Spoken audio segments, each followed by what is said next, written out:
The Memphis rap scene just got rocked. New footage shows Key Glock allegedly clapping Yo Gotti's brother, Big Jook, right in front of his own mother. Stories I heard his mother was there, she had to run out the car.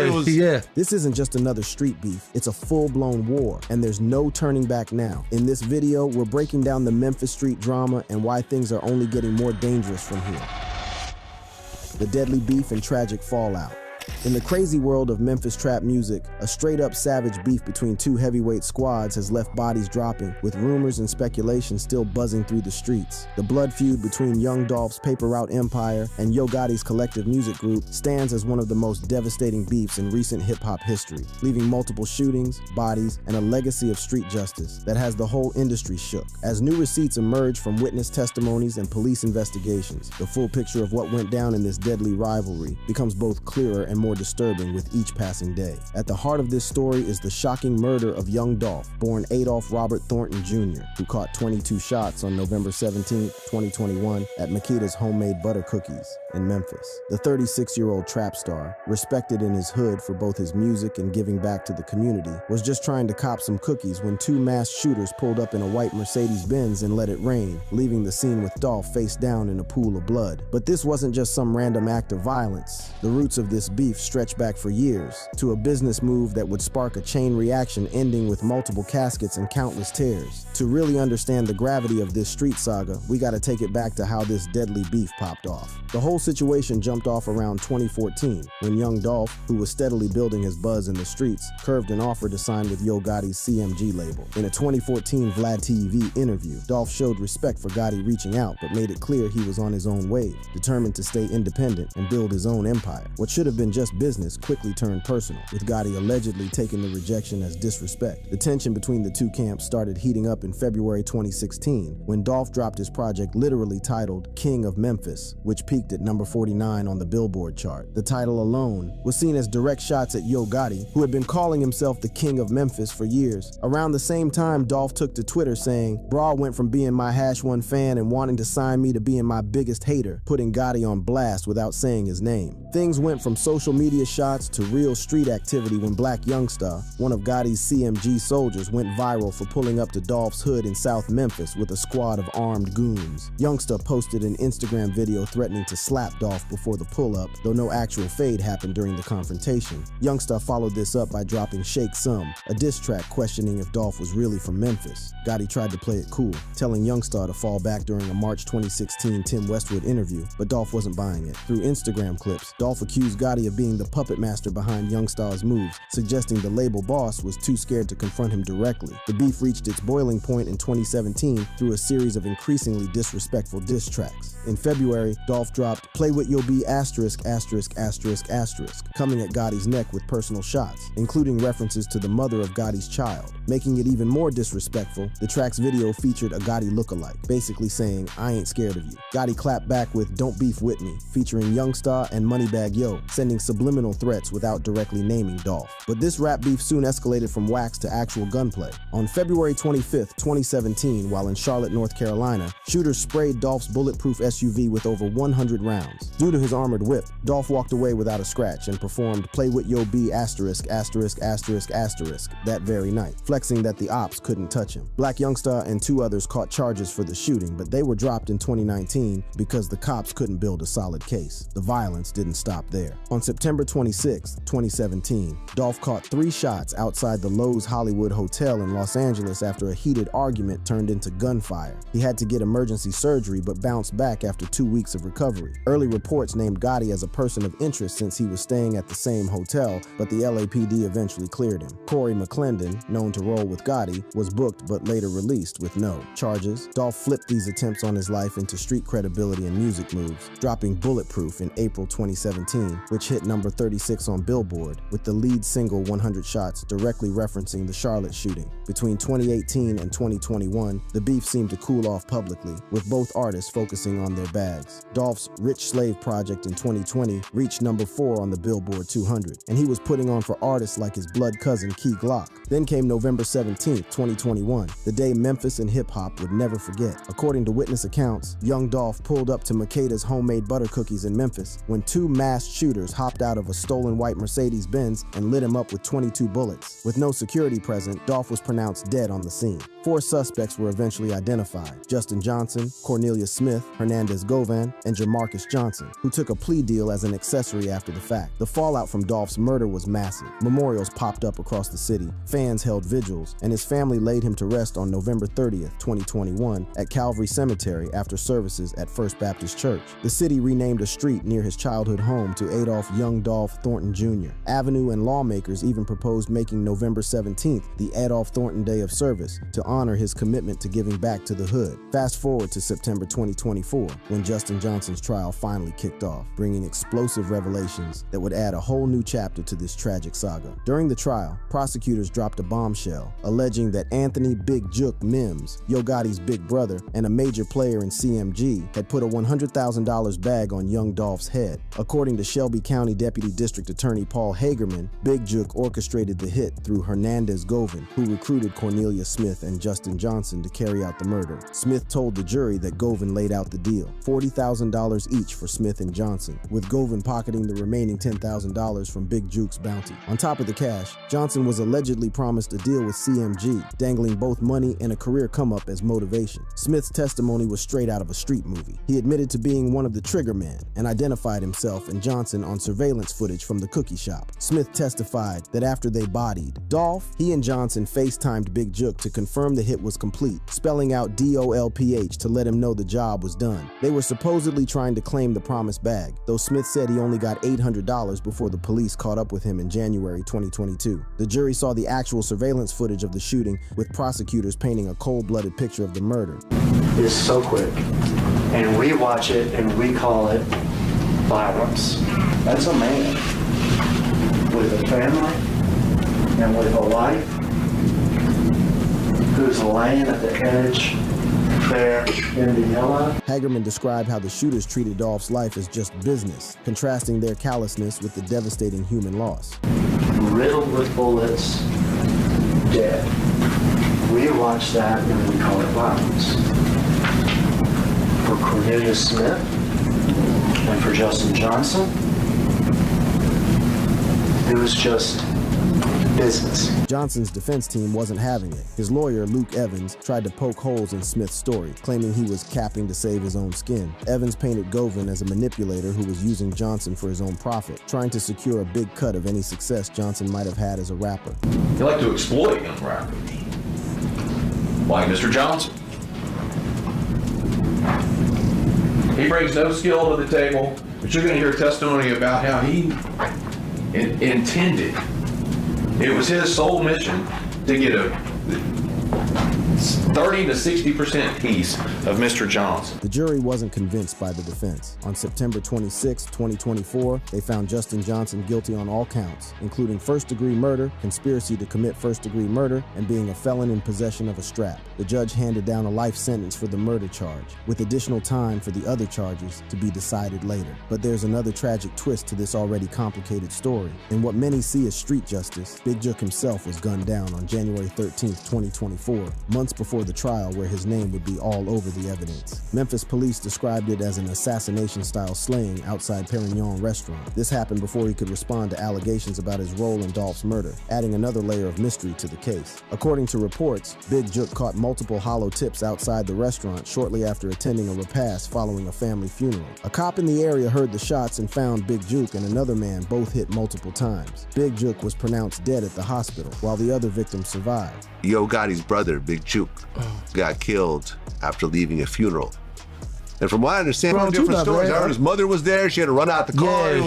What's even more eerie is Big Jook's last Instagram post before his death, which read, "They don't want to face you, they want to snake you. Stay alert to stay alive. Watch your back at all times." This cryptic message looks prophetic given how he was taken out. The streets immediately connected the dots between Dolph's murder and Big Jook's death. Social media lit up with speculation, with one ex-post stating, "Niggas still sliding for Dolph. Yo Gotti brother Big Jook just got killed," directly, suggesting pre-affiliates were behind the hit as payback for Dolph, more specifically Key Glock. Adding fuel to the fire, in October 2024, DJ Academics posted what appeared to be leaked court documents on Instagram showing specific bounties allegedly placed by Big Jook on multiple pre-members, not just Young Dolph. According to these unverified papers, Big Jook had supposedly put prices on the following heads: Young Dolph, $100,000; Key Glock, $50,000; Paper Route Woo, $50,000; Big Moochie Grape, Zaquilius Davenport, $5,000; Snoop Bands, $20,000. If legit, this list suggests Big Jook was trying to systematically wipe out PRE, with Dolph's cousin and closest collaborator, Key Glock, having the second highest price on his head. The Memphis Police Department has provided few updates on Big Jook's case. As of January 2025, a full year after the shooting, no suspects have been identified, and no arrests have been made, but speculations concerning Key Glock's involvements are on the rise. The investigation remains active, adding yet another unsolved chapter to this deadly saga. These intertwined murders have raised serious questions. Could Big Jook's death have been retaliation for the hit he allegedly ordered on Dolph? And if these bounties on PRE members were real, might one of them, perhaps Key Glock, have been behind Big Jook's murder? To explore these possibilities, we need to take a closer look at the relationship between Young Dolph and Key Glock and the rumors that have swirled around Glock's potential involvement in Big Jook's death. Key Glock and Young Dolph, blood ties and loyalty. To really grasp what's going on with this ongoing street drama, we gotta zoom in on one of the most crucial relationships in this whole story, the tight bond between Young Dolph and Key Glock. Their connection, which mixed family ties with business moves, provides essential background for understanding the rumors about Glock possibly putting in work on Big Jook after Dolph's murder. Key Glock, born Markevius LaShun Cathy in South Memphis, Tennessee, wasn't just another artist signed to Dolph's Paper Route empire, he was blood. While some reports got it twisted and called them blood cousins, more reliable sources clarify they were cousins by marriage, having linked up at family functions in Memphis long before their professional relationship took off. Coming up in South Memphis wasn't easy for Young Glock. His mom's, Tamika Cathy, did a bid in the pen during his childhood, forcing him to navigate the trenches on his own. Music became his escape from street life, with influences ranging from Gucci Mane and Lil Wayne to hometown legends 3 6 Mafia and Project Pat, who Glock called the Drake of Memphis. By age 12, he was already spitting bars, laying down his first freestyle in 2011 over DJ Drama's Ain't No Way Around It. The exact connection between Glock and Dolph, whether through marriages of siblings, cousins, or other extended family, isn't public knowledge, but their relationship was definitely deeper than business. This is crystal clear from Glock's heartfelt Instagram tribute after Dolph's murder, where he called him my left-hand man, my brother, my cousin, my mentor, and drank partner, showing a bond that went way beyond record label politics. Their professional link officially started in 2017 when Young Dolph signed Key Glock to Paper Route Empire. Dolph saw mad potential in the young spitter, describing him as young and passionate, with genuine love for the craft in a 2019 Variety interview. This signing put Glock on the map, with Dolph acting as both a mentor and big homie guiding his career. Glock's debut mixtape, Glock Season 2017, dropped under PRE and showcased his raw, aggressive style that would become his signature sound. Dolph's mentorship wasn't just about music. He schooled Glock on the business side too. Famously, Dolph once curved a $22 million major label deal to maintain ownership of his masters, a boss move that obviously influenced how Glock approached his own career. Their musical chemistry was undeniable. They linked up for Major in 2018, a single that climbed to number 47 on the Hot R&B/hip-hop songs chart. Building on that momentum, they dropped Dumb and Dumber in 2019, their first full collab project that hit number 8 on the Billboard 200, featuring bangers like Crashin' Out and Baby Joker. The sequel, Dumb and Dumber 2, landed in March 2021, also reaching number 8 on the Billboard 200, with tracks like Penguins making noise on the bubbling under Hot 100 chart. That same year, they both appeared on Paper Route Illuminati, a pre-compilation that peaked at number 22 on the Billboard 200. Their creative vibe was organic and unforced. They'd cook up heat during late-night studio sessions, with Glock actually coming up with the Dumb and Dumber concept. They also hit the road together, doing the No Rules tour in 2020, and even taking their sound across the pond with shows in the UK. But Dolph meant more to Glock than just a label connect. He was a genuine mentor and OG. Glock compared their relationship to Phil Jackson coaching Michael Jordan, with Dolph providing the game plan while Glock executed on the mic. Dolph's philosophy of staying independent and giving back to the community clearly rubbed off on Glock, shaping his approach to both music and life. So when young Dolph was gunned down on November 17, 2021, it devastated Key Glock on multiple levels. He lost family, a mentor, and his main collaborator all at once. Glock's initial reaction was to disappear, deactivating his Instagram as he processed the grief. When he finally returned to social media on November 22nd, his pain was raw and unfiltered. "Stop asking me if I'm okay, knowing damn well I ain't." Later, he shared photos with Dolph with the heartbreaking caption, "Damn bro, I'm lost. Why you leave me so soon? I'll never be the same." Glock honored his fallen mentor in several meaningful ways. In January 2022, he dropped Proud, a tribute track that made it onto the PRE compilation Long Live Young Dolph and reached number 73 on the Billboard Hot 100. That same month, he got Dolph's face tattooed on him, making his loyalty permanent. In interviews, Glock stressed his commitment to keeping Dolph's vision alive, telling Revolt, "I just got to make sure his name and his brand stay alive. It ain't even about me." Returning to music after such a devastating loss wasn't easy for Glock. He took his time, focusing on preserving Pre's legacy and honoring Dolph's memory. When he finally dropped Glaucoma 2 Inches in 2023, his first solo project since Dolph's murder, critics noticed a sharper edge to his already hard-hitting style, the product of channeling grief into his art. What's notable about Key Glock's career is how he's managed to stay focused on the music while avoiding the kind of public beefs that define the CMG-Pre rivalry.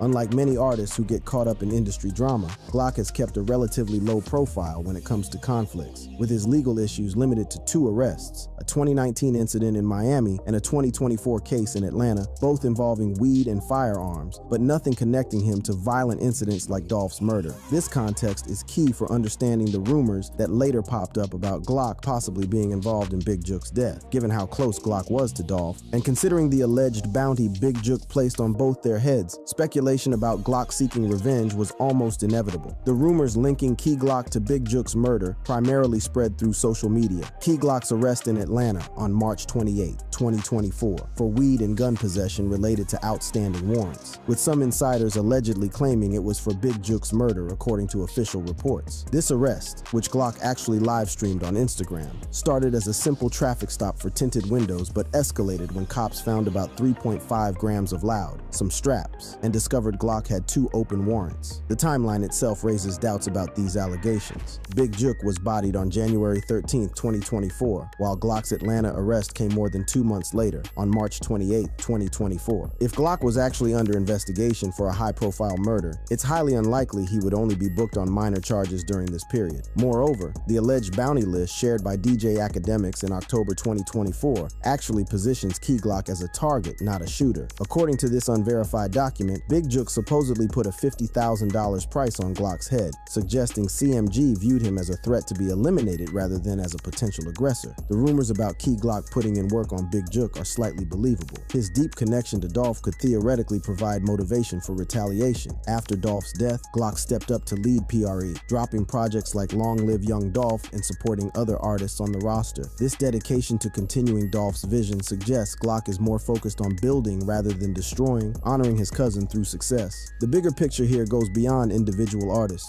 The beef between CMG and Pre shows how hip-hop rivalries can escalate from bars on wax to actual body bags. Both Young Dolph and Big Jook lost their lives, devastating their families, labels, and the Memphis community as a whole. Memphis itself has been hit hard by these high-profile murders. The city was already struggling with skyrocketing homicide rates when Dolph was killed in 2021, and Big Jook's murder in 2024 further highlighted the ongoing cycle of violence. Dolph's community impact through charitable work made his loss especially painful, as he was known for giving back to the hood that raised him. While internet detectives try to pin Big Jook's murder on Key Glock based on motive alone, the raw evidence isn't there yet. What is clear, however, is that the war between CMG and PRE has left too many casualties, with both sides suffering irreplaceable losses. With multiple casualties on both sides of the beef, it's important to break down what the future holds for Memphis hip-hop in the wake of these tragic events. The future of Memphis trap. The broader effects of this ongoing beef extend far beyond the immediate players. Memphis hip-hop has been forever changed by these losses, with both Pre and CMG suffering devastating blows to their leadership. Young Dolph's death left a massive void in the city's music scene, particularly given his status as both a successful independent artist and a generous community figure who regularly gave back to the hood. Big Jook's murder similarly impacted CMG, where he played a crucial behind-the-scenes role in talent scouting and artist development. Memphis itself is still reeling from these high-profile high-profile murders. The city has long battled high rates of gun violence, and these cases have put a national spotlight on these issues. Dolph's murder was especially felt in the community due to his philanthropy and status as a local hero who made it out but still showed love to his roots. The legal saga continues to unfold. While Justin Johnson is now doing life for Dolph's murder, Hernandez Govin's trial is set for July 28, 2025, after he curved a plea deal. Prosecutors claim Govin was the middleman who connected Johnson and Smith to Big Jook, making him a key figure in the conspiracy. What comes out during Govin's trial could provide even more insight into the full scale of the plot against young Dolph. The impact of these tragic events on the wider hip-hop community can't be overstated. The deaths of young Dolph and Big Jook are stark reminders that rap beef can have real deadly consequences beyond the studio. What starts as competitive bars can escalate into violence that leaves families broken and communities traumatized. This has sparked serious conversations about conflict resolution in the industry and the need to address the real-world implications of hip-hop rivalries. And if that's the case, and that's his brother, you know it's going to continue. It's going to continue. It's going to continue. It's going to get worse. Yeah, because you're not getting past that. Not your older brother. And it's emotional. Yeah, man. Once you got hate, but then it's emotion, it fuels it 100 times. Looking ahead, young Dolph's legacy continues to shine through both his music and charitable work. The Ida Mae Family Foundation, named after his grandmother, carries on his community service efforts, focusing on the neighborhoods in Memphis and Chicago where Dolph grew up. Foundation organizes Dolph Day on November 17th, encouraging folks to give back through food donations and volunteer work. For CMG, Big Jook's death represents not just a personal tragedy for Yo Gotti, but a significant blow to the label's operations. Big Jook was known for discovering talent and managing projects, and his absence will inevitably affect the label's future moves. How CMG deals with this loss while navigating the ongoing tension with PRE is a major question mark. The investigation into Big Jook's murder continues with no suspects identified as of early 2025. Whether this case will eventually be solved, and what that might mean for the broader narrative of the CMG pre-beef remains to be seen. The lack of closure in this case adds another layer of uncertainty to an already complex web of violence, retaliation, and industry politics. Memphis itself faces the challenge of addressing the gun violence that has claimed too many lives, including these high-profile figures. Both young Dolph and Big Jook were products of Memphis's vibrant but often dangerous environment, and their deaths highlight the city's ongoing struggle with violent crime. The senseless loss of talented individuals to gunfire is a sobering reminder of what's at stake. At its core, this isn't just about music beefs or label rivalries. It's about real people whose lives were cut short by violence. Young Dolph left behind a partner and 2 children, along with a legacy of musical innovation and giving back. Big Jook leaves a grieving family and a label attempting to adapt to his absence. The human cost extends far beyond the headlines and social media speculation, touching countless lives in Memphis and throughout the hip-hop community. As investigations continue and upcoming trials promise more revelations, we must remember the real human beings at the center of this tragedy. Beyond the rumors, allegations, and online chatter are families mourning loved ones and a community trying to heal from repeated trauma. The full truth of these interconnected tragedies may never completely come to light, but perhaps the cycle of violence in Memphis hip-hop can eventually be broken. Meanwhile, Young Dolph's music and the artists he mentored, including Key Glock, continue to resonate with fans worldwide. The most fitting tribute to Dolph's legacy would be an end to the bloodshed that claimed his life, allowing his artistic and philanthropic contributions to take center stage once again. As Memphis moves forward, the hope is that these tragic losses might somehow lead to positive change, turning pain into purpose and breaking the cycle of retaliation that has already cost too many lives. If you enjoyed this video, check out our other awesome videos on the channel. Thanks for watching, and we'll see you next time.